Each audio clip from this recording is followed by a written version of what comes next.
The topic of discussion is basic knowledge of wax bath therapy. Definition: Paraffin wax therapy is application of molten paraffin wax on body parts as heat therapy, and the temperature maintained in this process is between 40 to 44 degrees centigrade.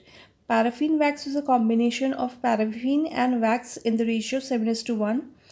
In this, in place of paraffin wax, a combination of wax and mineral oil is also used, and the ratio remains the same, that is 7:1.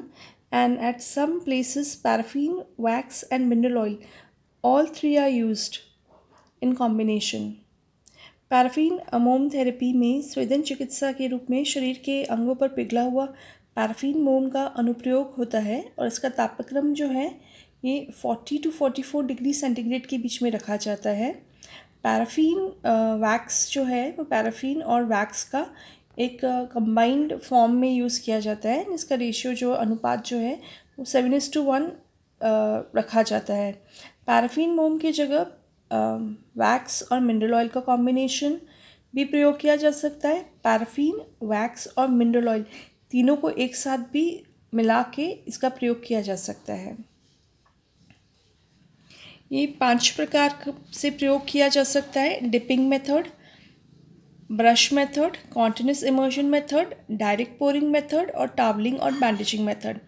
Dipping method में कोई भी extremities है उसको एक बार dip molten जो paraffin है wax है उसके अंदर डिप करके निकाल लिया जाता है। तो जितना भी मोल्टन पैराफिन वैक्स है वो जो एक्सट्रीमिटीज़ जिसमें हमने डिप किया है उस पर वो चिपक जाता है और जब तक वो हार्डन नहीं होता तब तक वो हीट प्रोवाइड करता है। इसी प्रकार से ब्रश मेथड में ब्रश के द्वारा पैराफिन वैक्स को जो मोल्टन है मतलब पिघला हुआ है उसको किसी भी पेनफुल एरिया पे उससे लगाया जाता है। तो जो पैराफिन वैक्स जब वो ठंडा होके सूख जाता है तब तक वो उस एरिया को हीट प्रोवाइड करता है। कॉन्टिन्यूस इमर्शन मेथड में एक बार एक्सट्रीमिटीज़ को डिपिंग मेथड में जैसे करते हैं डिप करके निकाल दिया जाता है तो उस पर एक ग्लव फॉर्म हो जाता है। वो ग्लव जो होता है वो एक्सट्रीमिटीज़ जो अफेक्टेड पार्ट है उसको डायरेक्ट हीट से बचाता है। फिर वो ग्लव फॉर्म हो जाने के बाद फिर आप एक्सट्रीमिटीज़ को कंटिन्यूसली उसमें पैराफिन मोल्टेड पैराफिन वैक्स के अंदर डुबा के रख सकते हैं और बहुत देर तक उसमें आपको हीट प्रोवाइड होती है, तो लंबी देर तक स्वेदन हो सकता है। डायरेक्ट पोरिंग मेथड में जो एक्सट्रीमिटीज़ आप पैराफिन लिक्विड पैराफिन में नहीं डुबा सकते हैं, जैसे नी है, नी वाला एरिया है, एल्बो वाला एरिया है, फोर आर्म है, तो वहाँ पे आप किसी पोरिंग इंस्ट्रूमेंट लाइक बड़ा जो पॉट होता है, चमचा होता है, उससे लिक्विड जो पैराफिन वैक्स है वो आप डायरेक्ट उस अफेक्टेड पार्ट के ऊपर पोर कर सकते हैं।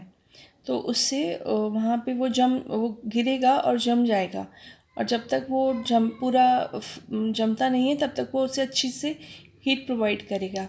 टावलिंग एंड बैंडेजिंग मेथड के अंदर किसी भी टावल या बैंडेज को लिक्विड पैराफिन के अंदर डुबोते हैं एंड फिर उसका जो उसके द्वारा बैंडेजिंग करते हैं। तो जब तक वो हीट प्रिजर्व करेगा तब तक वो उस पार्ट को हीट प्रोवाइड करेगा। इस प्रकार से ये स्वेदन किया जाता है। बेनिफिट्स इसके हैं ये: it is used in pain management, it is used to improve blood circulation, it acts as muscle relaxant, and it also causes softening of the skin.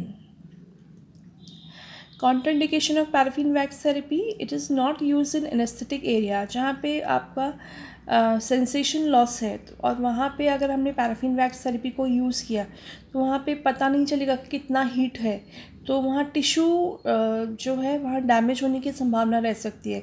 तो हम पेशेंट की ऐसी कोई भी जगह पे पैराफिन वैक्स थेरेपी नहीं देंगे जहाँ पे उसको सेंसेशन लॉस है।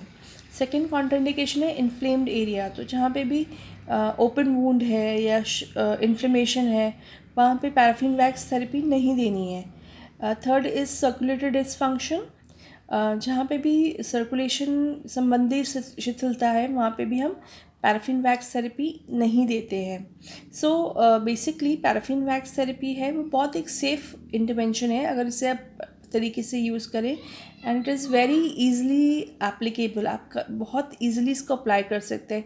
इवन थोड़ी सी ट्रेनिंग के बाद कुछ लोग अपनी खुद के घर पे भी करते हैं paraffin wax therapy. So it is a very safe intervention when used properly. Thank you for listening.